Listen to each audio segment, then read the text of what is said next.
Everyone, it's Veronica Bartolini with Unchained Hearts again. I have not been able to sleep. We were together for like 4 hours, panel, a group today. I loaded it up on the internet on my YouTube channel. But anyway,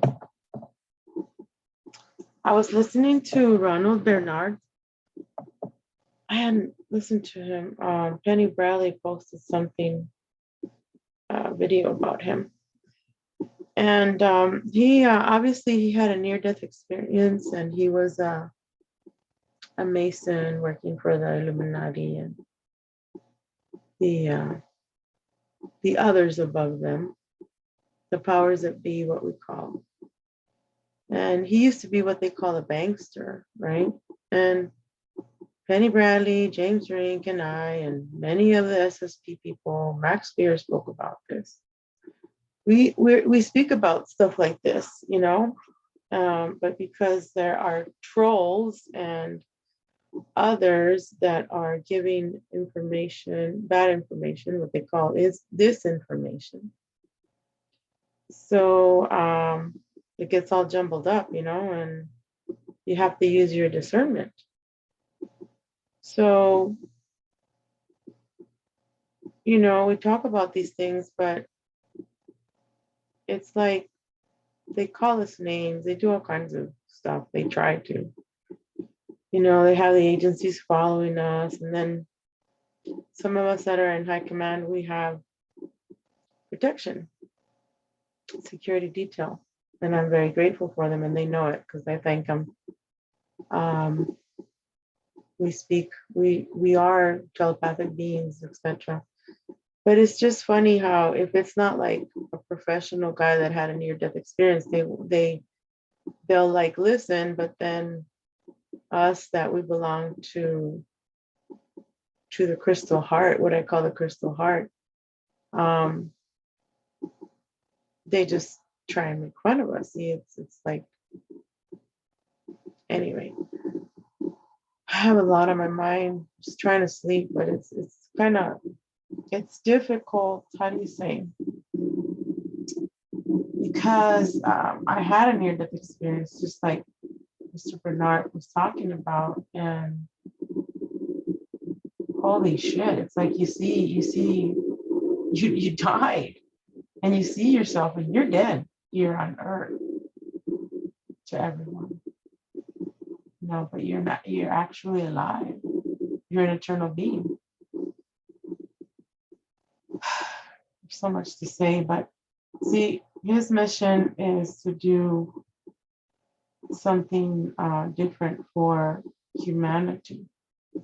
And, you know, some people didn't like that I spoke, that I speak about these infiltrators in the secret space program and super soldier program that we understand that we were in, and you know, it's still going on.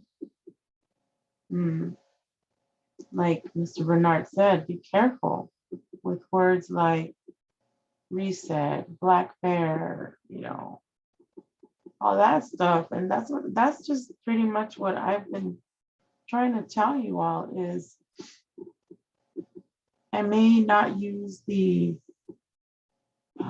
long words or whatever, and you know, professional words according to this matrix or matrices that we're in the globe right now. So, but I try and get my point across. I think I do. Those that are here to listen to my voice be broadcasted throughout all the lines, as above, so below, in planet, off planet, inner Earth, everywhere, because my voice travels because I have a mission. I am a crystal child. I decided to stay instead of exit Earth when I, unfortunately, you all know my story when I shot myself, and that was, you know, you guys can listen to that story about all that, the V2K, voice to skull, and all that, how these agencies infiltrate, your mind. If you don't know who you are, imagine the people that are right now struggling to understand the ways of why. I get so many questions, and I used to question myself. It's like, some people would say everything's, when everything's going great, something blah blah blah has to happen, and I'm like, I used to be like that. Before my near-death experience and before what I call my biggest awakening.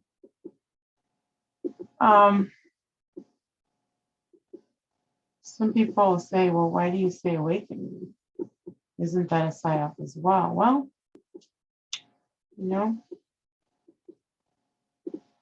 the way I see it is I saved myself through what I know, through my bloodline. So I know that there is a real Joshua Ben Hameen, right? And I've been in the church since I was born. I just stopped going to church like 3 years ago because it's just not, I just discovered so many things that were wrong.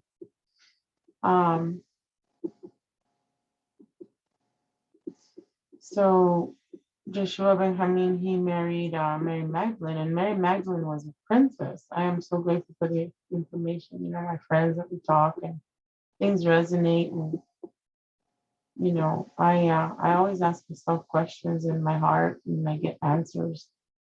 And it's amazing, this journey that we have. Each of us has a different journey and different missions. So the bloodlines, Mary Magdalene was a princess, right? She was not a prostitute. I reject that. That is total bullshit. So they get married and they have children. They are what some people call here Mother, Father, God, right? However, the way I see it is that he came and she came to show unconditional love. She used to, when children were being birthed, right as they were being birthed, she would, do a whole sanctification, like a ritual, for the baby, to make sure that the right star seed or crystal star, one of us, would come in at the right time. Constellations, zodiac signs, those are important. However, they can be hijacked. Okay. Portals, numbers. Okay. So the bloodline, King Solomon, Shua. These Masons and Illuminatis and the higher ups, they have the BIBLE all jacked up pretty much. They have millions of years ago, they already wrote down what they were going to do. And so unfortunately, some people in Christianity that are ill-informed, they believe that it's all happening. Oh my gosh, Revelation. Well, yeah, it's happening because they wrote it. But they think the opposite. They think, that creator, whatever, hates them, or what I call, the crystal heart that we come from. We, how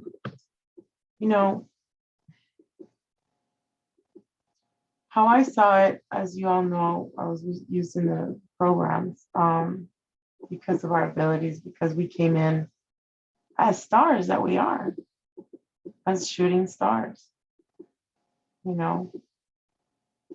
And there is a song by Heath Kaur that says, you know, you were a star. Remember who you are. We are the stars that fall. Have you forgotten? Have you all forgotten what we're made of? When I was a kid, like I said in one of my interviews or shows, I would sit on one of the beds that I could lay on my grandmother and my grandfather's house in Mexico. There was a picture of Jesus, and he had his heart. He was holding his heart, and of course there's a sign, right?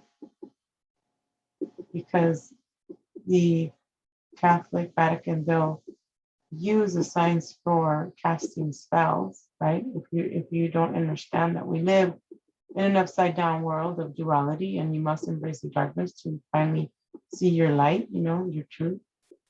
So I would always look at that heart, and I was like, man, what's he trying to tell me? Because I really love that heart, There's just something about the heart. And I was always told by, I shouldn't say always, but I was told growing up by my parents and family members that I was too emotional. They would make fun of me because I would cry, because I wanted things, because I couldn't talk like everything articulately or articulate in an articulate way. I would cry because I just was so frustrated. So I would point and I would cry. And my mother took a picture of me. I have it. It's somewhere in my vault. We're in Mazatlan, and her cousins and everybody's making fun of me, and they take a picture. So I do understand now that perhaps she was uncultured, and she has, my parents had trauma. Of course they did. But it's like being a child, like it's hard because you have to learn to walk. You are, for me, I'm over 700 billion years old. Like I have no beginning and no end, just like you all that are here listening. You're listening for a reason. Mm-hmm. And like Javier Garcia today was saying, he could remember when he was 2 years old in a little body, but he was a huge being, inside. And what people don't understand, and I didn't understand either when I was having babies and stuff, that, why do babies cry? But I would hold them. And my mother-in-law one day said, you need to stop holding your son because, you're going to hinder him, and stop kissing him so much. He's a boy. You got to make him strong, kind of thing. So I had to hold on to my baby, and I was always kissing my babies and holding them and loving them. I didn't want them to cry. Some people would tell me, let them cry, let their lungs be, they need to cry. I'm like, bullshit. They don't. I do not consent, right? Or I give no consent. So just a bunch of stuff that I think about when I'm supposed to be asleep. But that's another program itself. The sleep program, okay? They made these bodies with switches so that they would need a sleep, right? And crave food. And of course, they ended up poisoning the food. So it's like we got to be careful what we eat now, organic and stuff like that, and reject the fast foods, because they've also messed that up on purpose. There's a reason for everything. I could write like 1,000 books, but I'm not here to make money about, I'm here to, I'm not here to be rich and famous like that channel when we were kids. We'd stay up all night, and after we'd watch, MASH, and some of us would watch Benny Hill, tapping his head, chasing the girls. Oh my gosh. Anyway, then that show would come out, the Rich and Famous. And then the light would go out on the TV, the lights, the rainbow. And that's a program in itself, the rainbow. Gosh, I have so many things to say.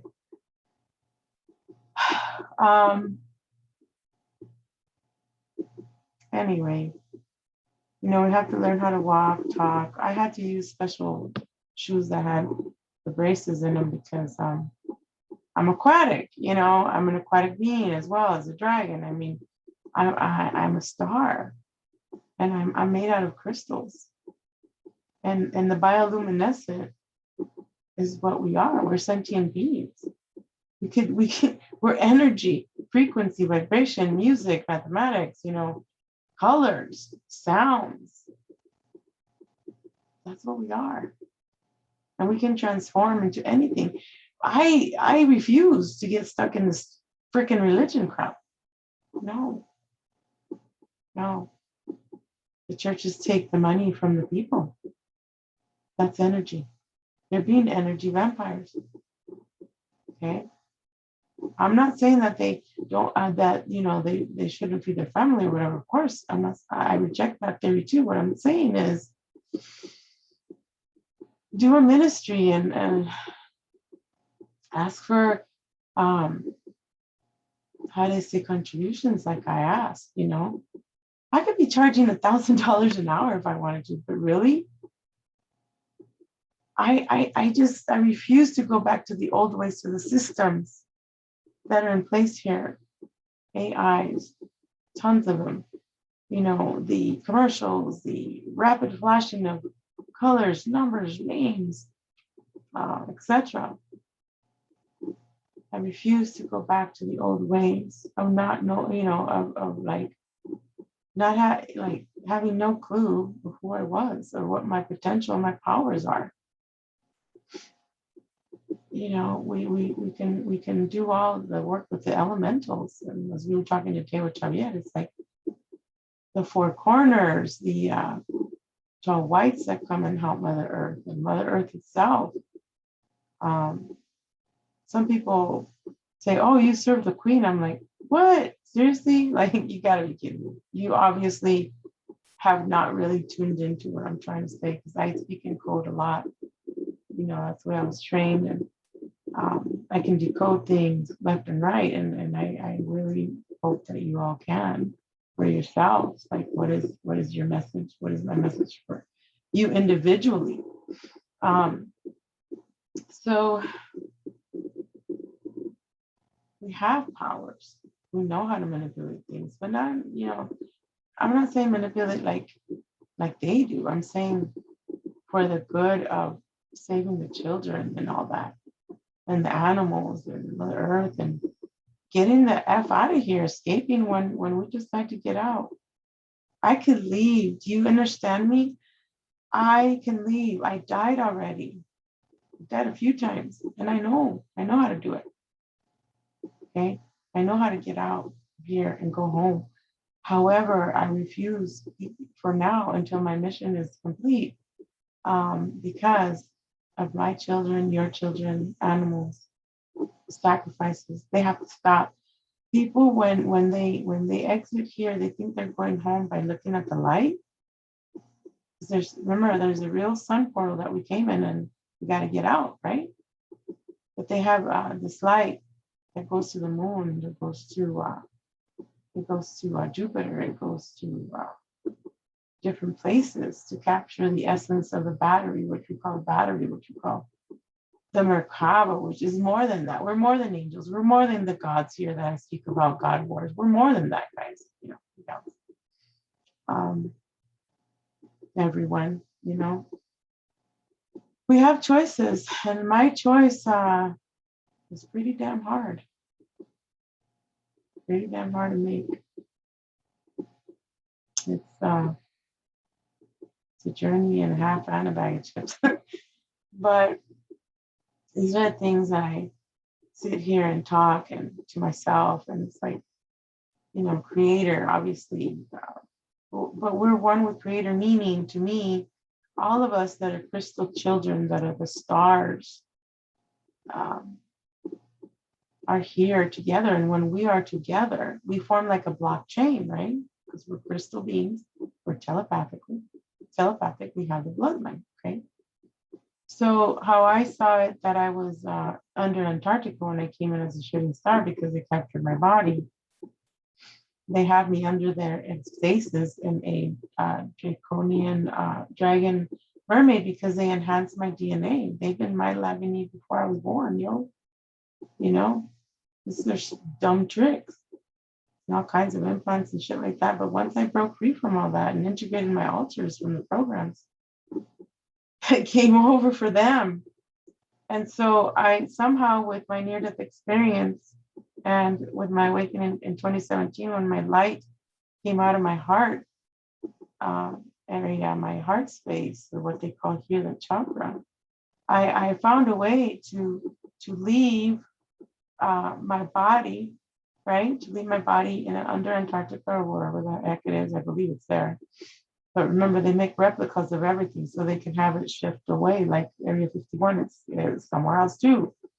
So I figured out a way how, after unchaining my heart and, looking inside and healing, I'm still healing, and discovering things. But when it got to decalcifying the pineal gland, finding out who I was, transforming myself, I was able to break free my soul, okay, because I had my soul trapped.